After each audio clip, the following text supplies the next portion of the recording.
सरकार के 12 साल पूरे होने पर तोखन साहू केंद्रीय राज्य मंत्री आज गोरखपुर में उनका आगमन हुआ है और सरकार की वो उपलब्धियों की इन 12 साल में सरकार ने क्या किया है वो सारी उपलब्धियों को उन्होंने बताया है। और आपको बता दें कि यहाँ आज नगर निगम जो है पार्क में यहाँ पे आज जो है प्रदर्शनी लगाई गई है, जहाँ पे आप देख सकते हैं कि सरकार के 12 साल पूरे होने पर क्या क्या सरकार की उपलब्धियां रही है वो सारे प्रदर्शनी के द्वारा यहाँ दिखाया गया है। चाहे वो मुफ्त बिजली हो, चाहे डीबीटी से जीवन हुआ आसान की बात किया जाए, चाहे नक्सलवाद भारत की मुक्त भारत की बात किया जाए, चाहे कुपोषण हरा बचपन जीता बचपन इस तरह की बातें की जाए, चाहे मेरे परिवार सुख राशन, ये सारी चीजें जो है ये सारी परियोजनाओं जो है ये प्रदर्शनी के द्वारा यहाँ दिखाया गया है। जो भी 12 साल की उपलब्धियां सरकार की रही है वो कुछ गिनवाई गई है और प्रदर्शनी के द्वारा जो है सारा कुछ बताने का मकसद सिर्फ यही था कि सरकार की जितनी भी योजनाएं हैं कि आम जनमानस तक उसकी जानकारी हो और आम जनमानस उसका लाभ उठा सके। प्रधानमंत्री श्री नरेंद्र मोदी जी की शानदार 12 वर्ष का कार्यकाल पूरा हुआ है।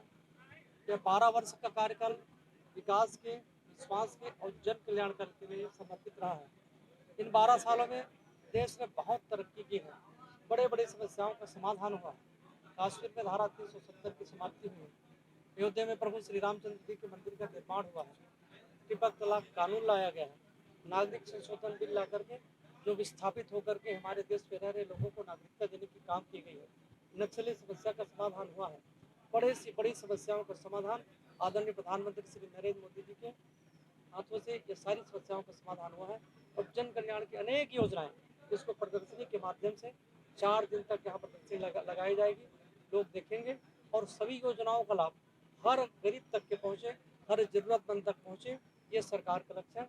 मैं उत्तर प्रदेश सरकार को और निगम के हमारे सभी अधिकारियों को बहुत हृदय से धन्यवाद देता हूँ इस शानदार प्रदर्शनी के लिए।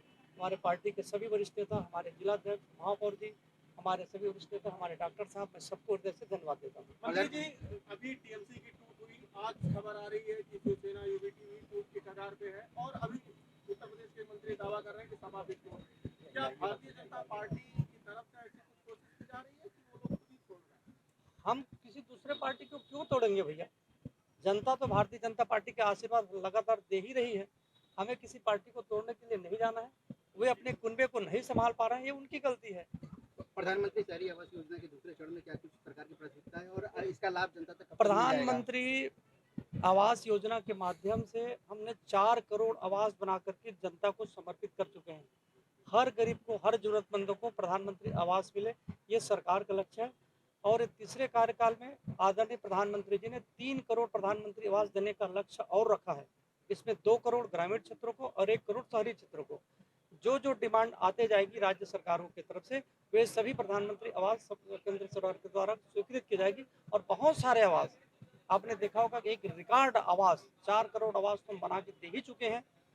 3 करोड़ आवास हम बना करके और जनता को समर्पित करेंगे। स्मार्ट सिटी मिशन और अमृत योजना का लाभ जनता को कितना मिला है और इसका क्या कुछ उपलब्धियां रही है? स्मार्ट सिटी में भी आपने देखा होगा कि स्मार्ट सिटी ने भी बहुत सारी परिसंपत्तियां का निर्माण हुई है। अब स्मार्ट सिटी योजना बंद हो चुकी है। जो ऑन गोइंग है वही कार्य पूरे किए जाएंगे। और जो परिसंपत्तियों का निर्माण हुई है उसकी देखरेख राज्य सरकार और स्थानीय निकाय करेंगे। और मिशन अमृत योजना के माध्यम से हर घर नल से जल पहुंचाने का काम हो रहा है। यदि कोई भी हमारे भाई, हमारी बहन, हमारी माताओं के घर पानी पहुंच रहा है तो मिशन अमृत योजना के माध्यम से ही पहुंच रहा है। अच्छा, बढ़ते जो है शहरीकरण, प्रदूषण, जाम की समस्याएं, जो सारी चीजें हैं इसको लेके क्या कुछ सरकार की नई रणनीति है? नई रणनीति क्या है? देखिए, आप हम सब ने देखा है, आप तो बुद्धिजीवी और पत्रकार बंधु हैं। आपने देखा होगा कि विगत 1 दशक में शहरीकरण का प्रभाव तेजी से बढ़ रहा है। जब शहरीकरण का प्रभाव बढ़ता है तो चुनौतियां भी बढ़ती हैं। और सरकार उन चुनौतियों से निपटने के लिए हम मिशन लागू किए हैं। लोगों को पेयजल चाहिए तो हम मिशन अमृत योजना के माध्यम से नल से जल पहुंचाने का काम कर रहे हैं। स्वच्छ भारत मिशन योजना के माध्यम से अपने शहर को स्वच्छ, साफ सुथरा रखने के लिए हमारी तैयारियां हैं। लोगों को आवास चाहिए तो प्रधानमंत्री आवास योजना के माध्यम से हम लोगों को आवास उपलब्ध करा रहे हैं। हमने मेट्रो सिटी और NULM के माध्यम से भी लोगों के जीवन को सरल, सुलभ बनाने का प्रयास हमारी सरकार कर रही है। RNI न्यूज के लिए गोरखपुर से मैं अंकित श्रीवास्तव।